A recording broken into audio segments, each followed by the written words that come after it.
Welcome to the Weekly Option, the podcast for people interested in trading stock options. Each week, we cover trade ideas and opportunities in the stock market right now. Whether you're a beginner, a professional, or just curious about options, this is the show for you. Let's get started. Welcome to the Weekly Option. This is episode 291 on October 7th, 2023.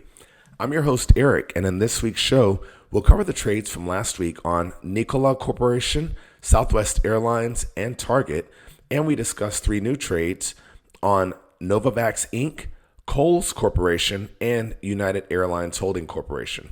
Now, it's always great to hear from listeners. If you have any questions about the trades presented here on the show or even about your own positions, feel free to email me. You can email questions to eric@theweeklyoption.com. That's ERIC@theweeklyoption.com. I've also created a few videos to teach you all the basics of option trading that you'll need to know to be able to follow along with me on this show. You can visit our website and click on the videos tab to watch them, or visit the YouTube channel for the Weekly Option. And for anyone that wants to learn how to trade options or simply get better at how they're already trading, we've launched the Weekly Option membership group. The group features video training that can be accessed online when it works best for your schedule, daily interaction with me and others in the group through a chat group, and ongoing videos and webinars to make sure everyone is up to speed and gets the help they need. This is a community of option traders that can support you in your growth. Email me immediately if you want to learn more about becoming part of this exclusive group. Now, the U.S. equity markets finished the week with less than half of a percentage change week over week. The Dow Jones Industrial Average lost 99 points, closing at 33,407 points. The S&P 500 index gained 20 points, ending the week at 4,308 points. And now it's time for the topic of the week. The topic of the week is strategy. I was reading a book recently that shared a Sun Tzu quote. He says, "Strategy without tactics is the slowest route to victory. Tactics without strategy is the noise before defeat." Essentially, this means you will eventually win with the right strategy, even if you don't have the tactics in place. If all you know are the tactics, but you lack strategy, you're certain to lose. I am constantly amazed at how many of these Sun Tzu quotes from The Art of War have applications well beyond war. When it comes to trading, if you have a well-planned trading strategy, you typically will win over time. It allows you to look at the past to see how often you would have won. It also allows you to judge your trading performance against the plan on successful days and days even when you lose money. If all you know are the possible trading tactics, but you don't have a plan for when to use them, you probably will lose in the long run. I think in terms of strategy, and then I figure out which tactics will help me execute the strategy best. Most of you don't need more tactics. You need a strategy that works. If you need help figuring out a trading strategy of your own, shoot me an email so that we can schedule a phone call for some help. All right, let's get into the trade review from last week's trades. We're going to start off with our covered call on Nikola Corporation, symbol N as in November, K as in Kilo, L as in Lima, A as in Alpha. At the time, the stock was trading for $1.65. I looked at buying stock and selling the October 2 call at 11 cents, which could give us a 27.88% return in 3 weeks. Well, shares of Nikola Corporation lost 25 cents, closing at $1.40 per share. The call option we sold lost 8 cents, leaving us with a net loss of 17 cents if we were to close the trade immediately.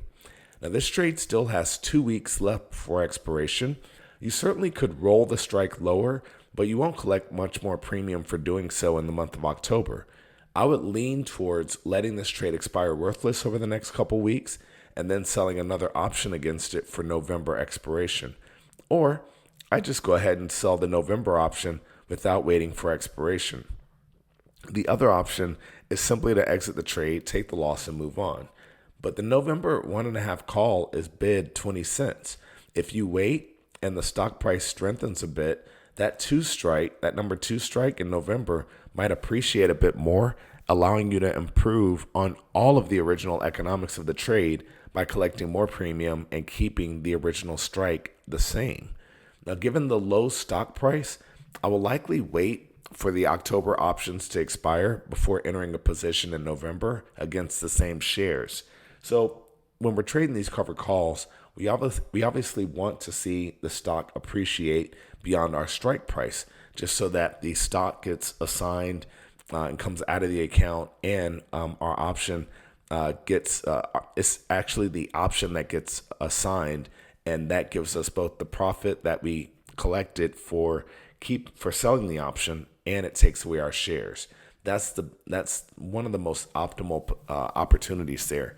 Number two, best situation is when the stock goes lower or doesn't cross the strike price. We get to hold on to our shares, but we keep the premium that we collected for selling that option, which is out of the money. And then we're able to sell another option against the same stock in the very next month. That's when you really start to collect premiums against the stock prices, against the stock that you already paid for. So it can lead to a higher profit, even though it starts out with lower profit or even a loss at the beginning. So that's it for the covered call. Let's move on to the credit spread.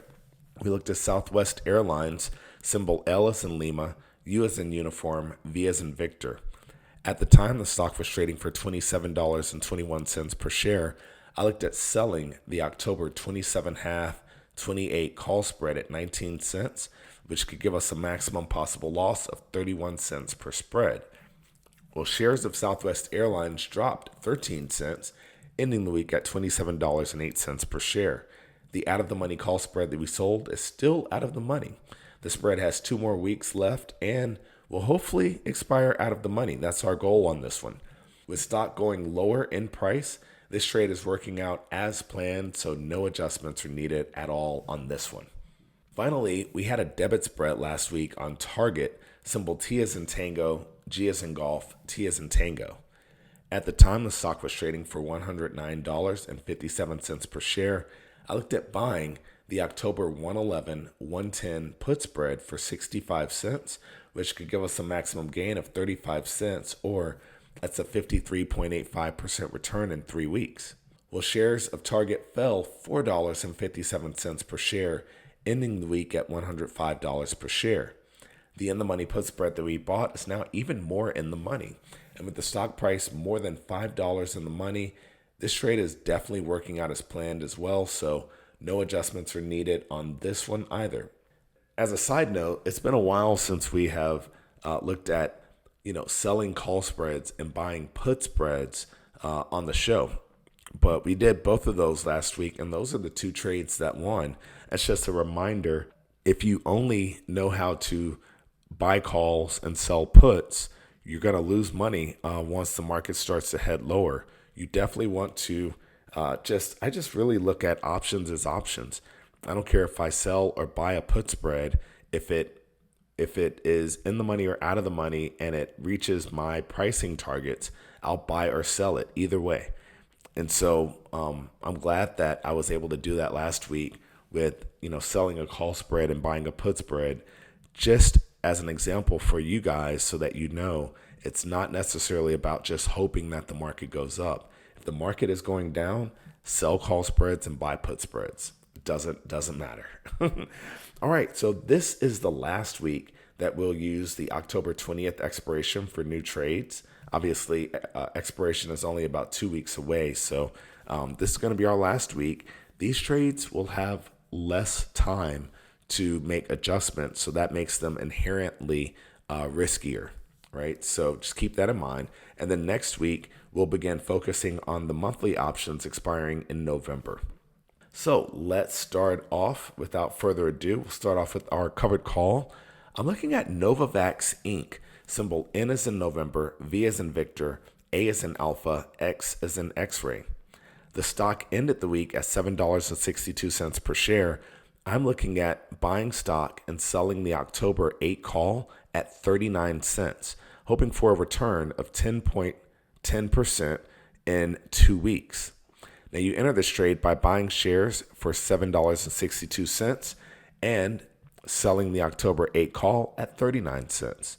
This trade makes the most money if stock prices finish above $8 per share, and the break-even price on this is $7.23. In real terms, the stock purchase will require $762, and you'll collect $39 for selling the option. Next up, we have our credit spread on Kohl Corporation, symbol K as in kilo, S as in Sierra, S as in Sierra. The stock ended the week at $18.70 per share. I'm looking at selling the October 19.5 call spread at 17 cents, which could give us a maximum possible loss of 33 cents per spread. Now you enter this trade by selling the October 19 call at 67 cents and concurrently buying the October 19 half call for 50 cents. This is a credit spread because we're selling the spread, and this trade makes the most money if stock prices expire below $19 per share. The break-even price on this trade is $19.17, and in real terms, you'll collect $17 per spread that you sell and have $33 at risk. And then our final trade for this week's show is a debit spread on United Airlines Holding, symbol U as in uniform, A as in alpha, L as in Lima. The stock ended the week at $41.82 per share. I'm looking at buying the October 42 half, 42 put spread for 31 cents, which could give us a maximum gain of 19 cents, or that's a 61.29% return in 2 weeks. Now you enter this trade by buying the October 42 half put for $1.98 and concurrently selling the October 42 put at $1.67. This is a debit spread because we're buying the spread, and this trade makes the most money if stock prices expire below $42 per share. The break-even price is $42.19, and in real terms, you'll pay $31 to enter the spread, and your maximum gain is $19 per spread. So that's it for this week's show. Thank you guys so much for listening.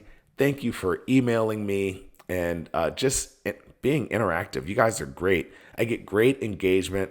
If you haven't emailed me yet, shoot me an email, say hello, let me know you're out there listening. Let me know where you're from too. I love it. I've had people as far as Perth or Sydney, Australia. I've had people definitely from Melbourne. I've had people from all over the world, Asia as well, India, several people from India, people from Europe. It's just unbelievable that someone sitting in Texas, right? In Texas in the United States is able to share something I'm truly passionate about, and it gets picked up around the world. So you guys are amazing. Thank you for listening. Have a fantastic weekend. As a side note, another side note, I totally forgot. Monday, October the 9th, the markets in the United States will be closed for a federal holiday. So we'll be back up and trading on October the 10th. All right. Have a great weekend. And as always, happy trading. Thank you for listening to the Weekly Option Podcast. Please subscribe to our show and visit us at www.theweeklyoption.com.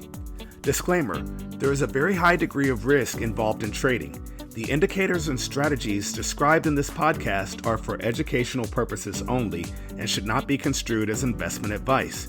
For our full disclaimer, visit our website at www.theweeklyoption.com.